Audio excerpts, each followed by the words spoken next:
a Dyson DC25. Bless them, they're getting on a little bit now. And this particular flavour is in a very fetching shade of red.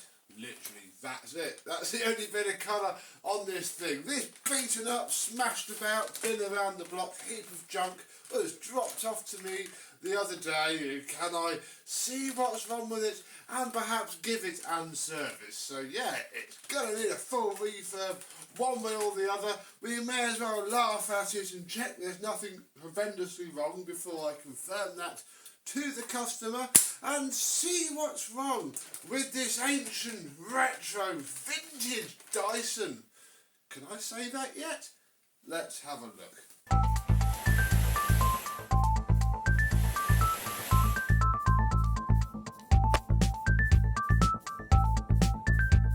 Yes, hello, my vacuum cleaner chums. How are you today? Yes, this poor thing has seen some use and abuse, I think. We are going to start with the cable because there's two knots in it and they always annoy me. So we'll take those out and check that there's nothing wrong with the flex. Yeah, I think this has been used for DIY. I mean, can you tell? Are there any clues? Yeah, we're probably going to know exactly what to find in this before we even turn it on. But yeah, I want to check a few other bits first. So we'll, oh God, this is the problem. This is the side effect of having plaster dusty Dysons. Obviously the suction goes, but it also gets into, there we go, look, it gets into everywhere. Listen how gritty. How gritty that is. That is the main killer, really. I mean, you know, you lose all your suction, but people then keep on using them, and yeah, that's when things start to get gritty and horrible and yucky. However, we have a good hose, so that is excellent news. We can take the hose off entirely and see that there is a stone in here that I can't get out. Oh, there we go. Look. There we go. Look, a piece of brick just casually laying around in there. So obviously this thing is going to work superbly. I might as well leave that off for a second because it makes it a bit easier. Obviously they tried to get some action going with this mattress tool, which I've seen used for floor brushes so much. And that didn't do anything anyway. There was a bird poo on there. Thanks, Phoenix. Take the cyclone off because we all know what's going to be happening in there. But yeah, turning it around, it's just drywall dust. Drywall dust, drywall dust. What else isn't broken? Well, the pedal isn't broken. The black latch is present. It's all, you know, all looking quite good so far. Have a look underneath door number 2.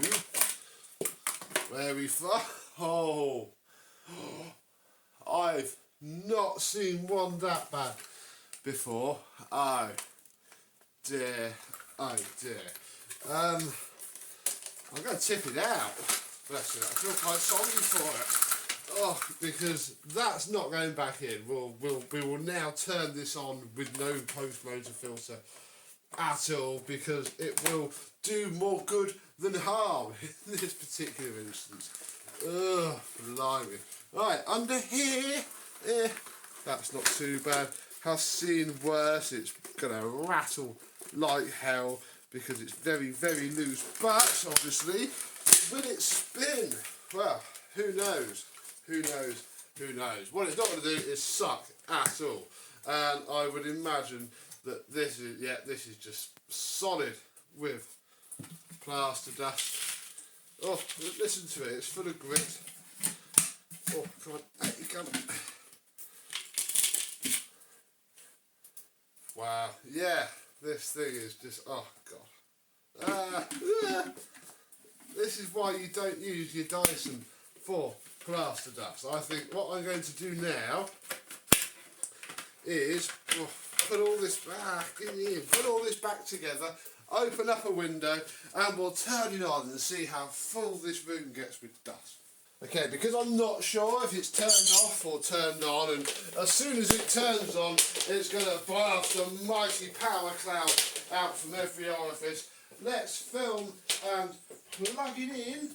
And it was off anyway. But I'd like to capture these sorts of things. Watch by the ball. Whoa!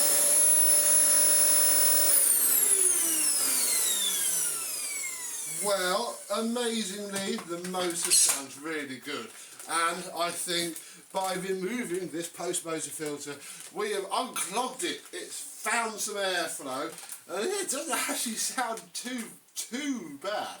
I'm going to take the wand out now.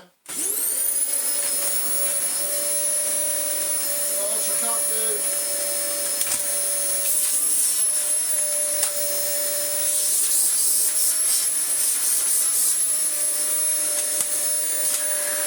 You see the brush roll works? It does.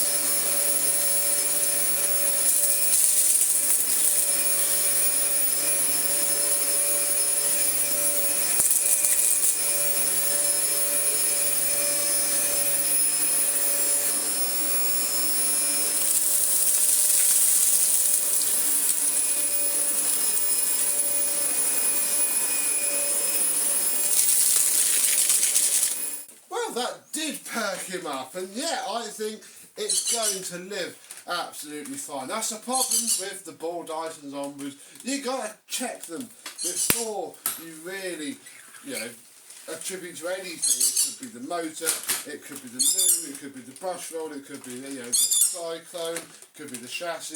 There's so many things that can go wrong on these. You need to check that the basics work, and both the motors spin, and amazingly the suction motor sounds really quite good. I'm sure there's some fluff to pick up out the fans, but yeah, as soon as we took that out, all of the dirt came out, and there's just bits of brick and stuff everywhere. So yeah, these make alright shop vacs, I suppose, but they're far better all cleaned up nicely. So I'm now going to go and give my quote to the lady, and then she usually accepts, buy us some new filters, and that's probably all it's going to need. And find out in the after video when I show you how this very nice red machine turned out. Do let me know where the red might be from. It's also seen some work, look. D&J Bedford in High Wycombe, that is 01494, somewhere. So I wonder what the machine had. Probably going to need a bit more than what it had then. I wonder if anybody else would go to all the effort that I'm about to do with it and make it look brand new once more. Is it worth it? Probably not. But until the next time, from me and this Dyson, I and it will see you soon. Happy vacuuming.